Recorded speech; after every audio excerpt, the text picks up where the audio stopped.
Hello student, एक success point में आपका स्वागत है।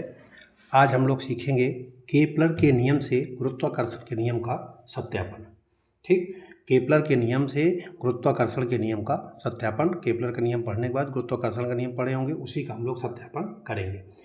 अब मान लेते हैं कि कोई ग्रह है जिसका द्रव्यमान, ग्रह का जो द्रव्यमान है वो ग्रह का द्रव्यमान कितना है, मान लीजिए यम है। कक्षा की त्रिज्या कितनी है, आर। ठीक, और जो ग्रह की चाल है उसकी चाल क्या ले ली हमने, वी ले ली। ठीक, अब सूर्य के केंद्र की ओर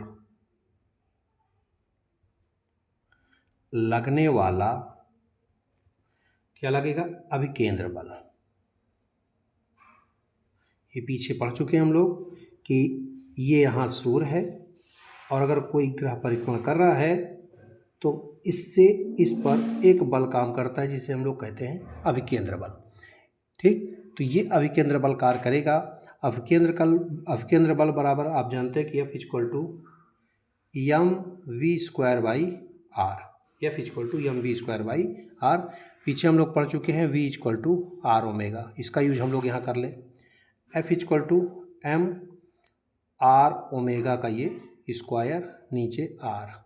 सॉल्व करेंगे तो ये हो जाएगा M R square omega square, नीचे आर से R cancel.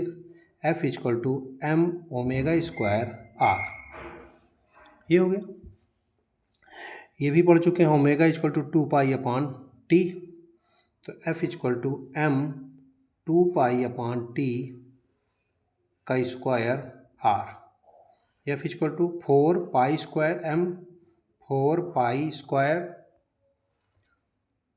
M R upon T square. जो केपलर के नियमों से, मतलब केपलर के नियम की सहायता से हमको गुरुत्वाकर्षण के नियम का सत्यापन करना है, तो केपलर का नियम T square proportional to R cube होता है।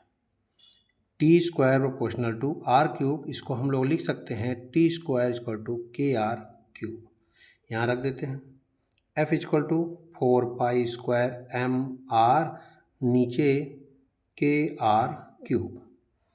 F इक्वल टू आर से कार कैंसिल हो जाएगा, इसको हम लोग सेपरेट कर लें। 4 पाई स्क्वायर अपॉन के, एक आर से एक आर कैंसिल हो गया तो यहाँ 2 आर बचे, m upon r square separate हो गया। अब यहाँ से आपको ये पूरी क्या है, कांस्टेंट वैल्यू है। कि यहाँ पर हमने कांस्टेंट लिया, कि यहाँ पर कांस्टेंट है तो यहाँ पर भी कांस्टेंट 4 पाई स्क्वायर, ये पूरा टोटल कांस्टेंट। तो 4 पाई स्क्वायर अपॉन के इज इक्वल टू कांस्टेंट। तो जब ये कांस्टेंट हो गया तो इसका मतलब क्या हो गया, F प्रोपोर्शनल टू m।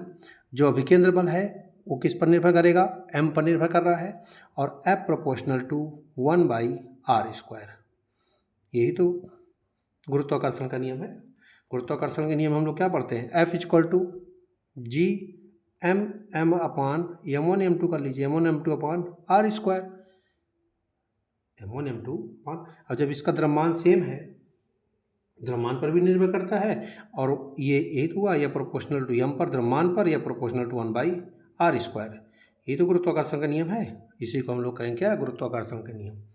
ठीक, अतः हम कह सकते हैं कि सूर्य के चारों जो परिक्रमा करता कोई भी ग्रह सूर्य के केंद्र की ओर एक बल लगाता है।